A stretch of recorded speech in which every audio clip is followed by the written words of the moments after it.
Changes. Okay, I'll stop singing. I'm not David Bowie. But we all know a lot of changes happening right now in New England. Gerard Mayo out, Mike Vrabel in. And guess who's next, ladies and gentlemen?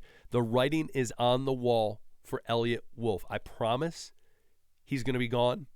The next chapter in his career will not be in New England.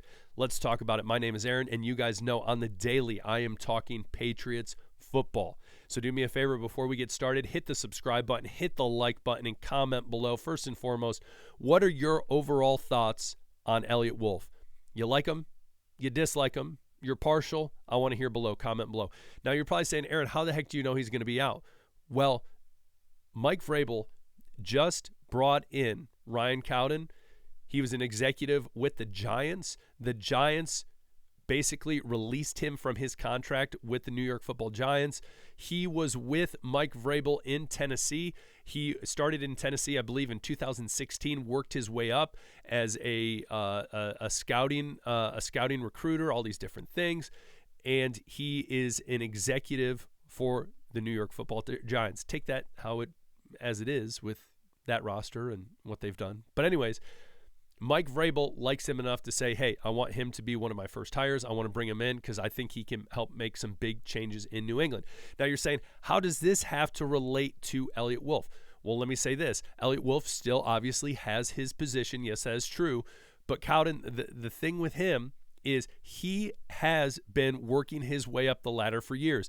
If you just do a little research on Wikipedia, one of the best sites there is, you can look down and you can realize he is interviewed for multiple general manager positions for the Chiefs in 2017, for the Panthers in 2018, the Commanders, back then Washington football team, should have stuck with that team name, in 2021, New York Football Giants in 2022, Pittsburgh Steelers, again, also 2022, and I'm telling you, he has been, people wouldn't take these interviews for him if he was not already in the position and had the criteria and the resume to be a general manager in the NFL, all right?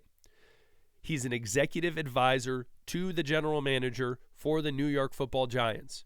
Again, take that as it is with that roster. They got, Malik Neighbors, that was a great, you can't miss on that. Kind of like Eliot Wolf could not miss on Drake May. Am I correct? Yes, I'm correct. But that being said, I think they hire him. I think Eliot Wolf, it's a huge possibility he is walking. Or at minimum, this is one of those things where it's, hey, see this guy right here? He is in the waiting. If you mess this up, which again, I would rather see someone else. With Wolf's track record, what we've seen from a year, again, I want someone in there that Vrabel wants in there. And it's very possible he might, I don't know, I haven't seen his comments on it. But that being said, I either see one, Cowen taking his position, or two, you see him saying, hey, listen, he's going to come and be right below you, and if you mess up, boom, you're gone. And but the thing is, too, the other thing I don't see is it's not often you see someone transition for a similar job. Granted, they could be paying him a lot more. That's very possible, but who knows? But again, I think the writing is on the wall for Eliot Wolf. I think his time is coming to an end in New England, and I think this is the guy that is going to take his job. Comment below. Tell me what you think about that. You might think I'm crazy saying that. I don't think it is. Again, I don't think it's coincidence. I think it's, hey, the man's coming for his job, and that's just part of it. So comment below. Tell me what you think. Maybe I'm being a little too much of a conspiracy theorist. I don't know. That might be a stupid thing to throw out. I don't know. But I think it's a possibility. Again, the man has shown that he's in a position to take a general manager position, a GM position. Again, is he going to do that with the Patriots? We will see. Now, jumping into whoever that is going to be, whoever the general manager is going to be, helping lead this organization when it comes to the offseason, to the draft, obviously Mike Vrabel being a huge voice in that, we look to a couple different things, and one of those things being the draft. All right, so when we look at the draft, one of the big things is being able to see, hey, who's going to be available at that 4th spot? Now, we've talked about a lot of different things. Most drafts right now I see have McMillan. So we look at this draft.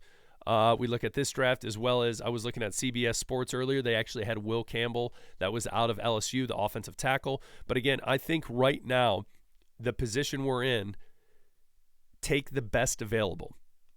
And by all metrics I've been reading, McMillan would be the best available. Now, again, offensive line is crucial. We need offensive line. But are we willing to take Will Campbell much higher than he should be taken at that spot at this given time? Again, I don't think that is the case. Now, what's interesting about this draft, I've been reading a lot of different things. And one thing I've been reading is Shedeur Sanders could start plummeting. This quarterback class is much weaker than last year. We've talked about that. This is just clear to see. Clear to see. Cam Ward, in my opinion, is hands down the number one. It surprises me that in this mock draft, this one right here, it has Shedeur as number one. Again, I've seen him as far down as 6 to the Raiders. I've seen him out of the top 10. But what is interesting, I'm going to throw this at you. You're like, Aaron, you're just throwing conspiracy after conspiracy at us. Just go with it. Enjoy this one because I find it interesting. Mike McCarthy just fired, just let go, whatever you want to say, from his role with the Dallas Cowboys, which I will say, low blow on Jerry Jones for not letting him interview with Chicago. That's ridiculous. That's stupid. That's childish. That's very childish. But that being said, there's an opening for the Dallas Cowboys. Shedeur Sanders, I don't know about Shiloh. I don't know about Deion's other son. And Travis Hunter. I know Travis Hunter, Shedeur, for sure, obviously gone. They're going to be in the draft. Deion, what's he have left in Colorado? Regardless of what you think, yes, they didn't beat a ranked team. They didn't make the college football playoff. But he brought that team from a better position than they were when he got there. When he got there, they were awful. They were bad. So he brought him to a winning record. What, they went 9-3, I believe. So good for him. Good for him. The question is Jerry Jones going to take a chance on Coach Prime and take him down to Dallas? He takes him down to Dallas. He says, "Listen, Dak, your time here is up. We've had enough of you. We've had enough of you choking, especially in the playoffs." Fun fact for everyone, the Houston Texans, who started their franchise, I believe, was 2002. Since then, they have 6 playoff wins. Since that time, the Cowboys only have 4. So listen, things have to change. Deion comes in. Deion's gonna do what Deion does. He's gonna trade up. He's gonna draft Shedeur. Or, whatever. He's going to make some moves. Do you see? You're probably like, what, Aaron, what the heck? I thought we were talking Patriots football. Yes, we are. But also, it is coming to be draft season. I know it's still playoffs. I know we haven't even got to the Super Bowl. I know we haven't even got to the draft combine. But in Dallas, we'll probably do their extensive interview process and all of this stuff. But when it comes down to it, that would be very interesting. I think it would be a ridiculous, not good part on Jerry Jones to do that. Again, I don't think Shedeur is I think if he came out last year, which he couldn't have, but if he would have came out last year, I don't think he's even a first-round pick as a quarterback. He's not. I cannot see it. I'd be surprised. So that being said, comment below. Tell me what you think. You might think that's absurd. You might think it's ridiculous. Tell me what you think. Or what? Give me your hot take on who the Cowgirls, my fault. Let's be PC. The Cowgirls, who they are going to hire as their next head coach. Comment below. Tell me what you think. Just because I love talking about it. It's football. Come on, let's talk football. So we'll talk later. Again, Eliot Wolf, his time coming to an end. I think so. What do you think? Comment below. Hit that subscribe button on your way out. My name's Aaron. I appreciate you listening. We'll talk later. Peace.